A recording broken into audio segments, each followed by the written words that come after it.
তুই এক্ষুনি এই বাড়ি থেকে বের হয়ে যাবি। ভাই আপনি আমার গায়ে হাত তুলতে পারলেন ভাই। এই শোন, তোরা ভালো করে কাজ কর। হ্যাঁ, আমি ওই যে উত্তরপাড়ার জমিতে যাবো। আর মিঠু, তুমি ওই যে রহিমের বাসায় যাবা বিকাল বেলা, যাই 20,000 টাকা পাওয়া যাবে, ওই টাকাটা নিয়ে আসবা। ঠিক আছে ভাই। আমার আবার সময় নাই, উত্তরপাড়ার জমিতে গেলাম। दूर कहीं उड़ रही है। রহিম ভাই বাসায় আছেন নাকি? রহিম ভাই কি অবস্থা, কি করতেছেন? ভাই বড় ভাই পাঠাইছে বুঝছেন, ওই যে বাগান বিক্রির যে 1,20,000 টাকার মধ্যে 20,000 টাকা পায়, ওইটা তো খুব ইমার্জেন্সি দরকার, আমার সামনে ফর্ম ফিল আপ তো। ধর মিয়া, তুমি আছো তোমার ভাইয়ের 20,000 টাকা নিয়ে, তোমার ভাইয়ের বাগান নিয়ে আমার লস। তোমার বাপ মরছে কয় বছর হয়? 5 বছর হয়, ঠিক আছে? এই যে তোমার ভাই, এই যে তোমার বাপের সম্পত্তি ভোগ করতেছে, তোমার এলা হুশ আছে? হ্যাঁ, ওই যে উত্তরপাড়ার জমি বিক্রি করছে 6 লাখ টাকা, এই লিচু বাগান বিক্রি করছে 1,60,000, পুকুর বিক্রি করলো 2 লক্ষ টাকা, আম বাগান বিক্রি করছে আমার কাছে 1,20,000। তুমি তো মিয়া বলো, ঢাকা শহরে পড়ালেখা করো, কি করো? হ্যাঁ, বলদার মতো থাকো। এগুলার হিসাব নিকাশ নিছো কোনোদিন? বাপের সম্পত্তির কোনো ভাগ নিছো এখন পর্যন্ত? কোনো খোঁজ খবর রাখছো এগুলা? বলো মিয়া, তোমার বাইরে যাই কইও 20,000 টাকা যখন হবে তখন দিমু, এখন পকেটের অবস্থা ভালো না। কথা তো ঠিক, এগুলো তো আমি আগে চিন্তা করি নাই। আচ্ছা, ওই যে এই পাশে যে এইটা 10 বিঘা, এটা আমাদের 2 ভাইয়ের নামে করবেন, যেভাবে করা উচিত ছিল আপনার। আর ওই যে নদীর পাড়ের যে চা পাতার বাগানটা 15 বিঘা, ওটা তো আমার ছোট ভাই সহ আমার নামে, 2 জনের নামে দিয়েছে। জি, আপনি যেভাবে বলছেন ঠিক সেভাবে কাজ করা হয়েছে। আচ্ছা ঠিক আছে। আর সামনে একটা গরুর খামার করতেছি, প্ল্যানিং এ আছি, এটাকেও সেইভাবে করবেন। হ্যাঁ ভাই, আমি আপনাকে একটা কথা বলি। হ্যাঁ। বর্তমান তো মানুষকে ভালো কথা বলতে নেই, তবুও বলি।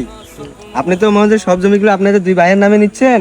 তো ওই যে আমাদের স্কুলের পাশে যে জমিটা আছে, ওটা তো আর শুনতে যে আপনি কিনবেন, ওইটা আপনার নামে নিয়েন। ওইখানে তো মনে হয় যে ভবিষ্যৎ আছে, আপনার একটা ছেলে সন্তান হবে, ওইখানে আপনি ভবিষ্যতে একটা মার্কেট করে দিতে পারবেন। আমি একটা কথা বলি ভাই, মনে কিছু নিয়েন না। বাবা মারা গেছে আজ থেকে 5 বছর আগে। বাবা মারা যাওয়ার আগে আমাকে বলে গেছিল যে তোরা একমাত্র ছোট ভাই, এর সাথে কখনো বেইমানি করবি না। আমি আমার বাবার কথা রাখছি। যত প্রপার্টি, যত জমি জায়গা, যা কিছু আছে আমার নামে আমি নিয়ে নেই, 2 ভাই নামেই নিয়েছি।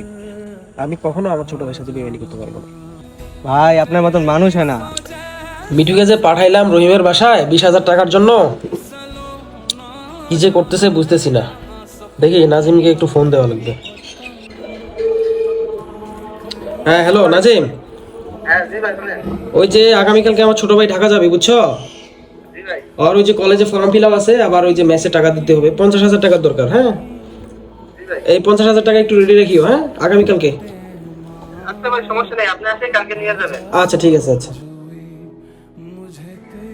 আপনি মিয়া 20,000 টাকার জন্য পাঠাইছেন আরেকজনের কাছে, এদিকে জমি বিক্রি করলেন, পুকুর বিক্রি করলেন, বাগান বিক্রি করলেন, এত টাকা পয়সা কি করলেন?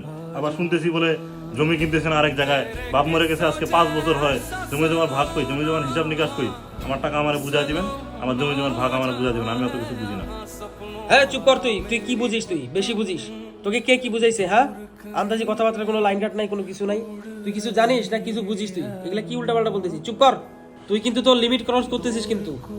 আমার অত কিছু বুঝায় না, আমি সবকিছু খবর নিয়ে আসছি। স্বার্থের কাছে আপনজনের কোনো মূল্য নাই, ঠিক আছে?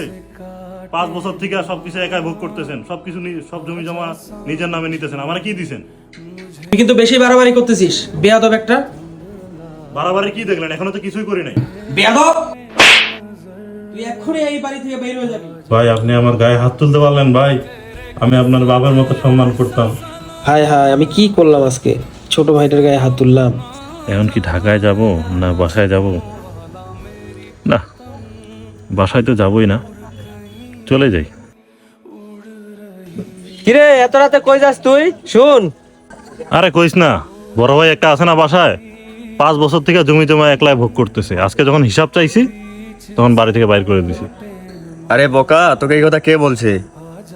ওই যে স্কুল মাঠের পাশে যে জমিটা কিনছে, চা পাতা বাগান কিনছে, পুকুর কিনছে, সব তো তোদের 2 ভাইয়ের নামে কিনছে। এরকম ভাই পাওয়া ভাগ্যের ব্যাপার। আমি তো না বুঝা ভাইয়ার মনে কষ্ট দিয়ে ফেলছি। ভাইয়া,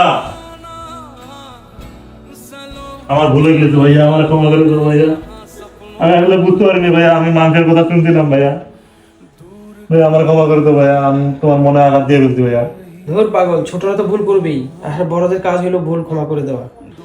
আমি তোকে মাফ করে দিছি, তুই আমার ছোট ভাই, আয় আমার বুকে আয়।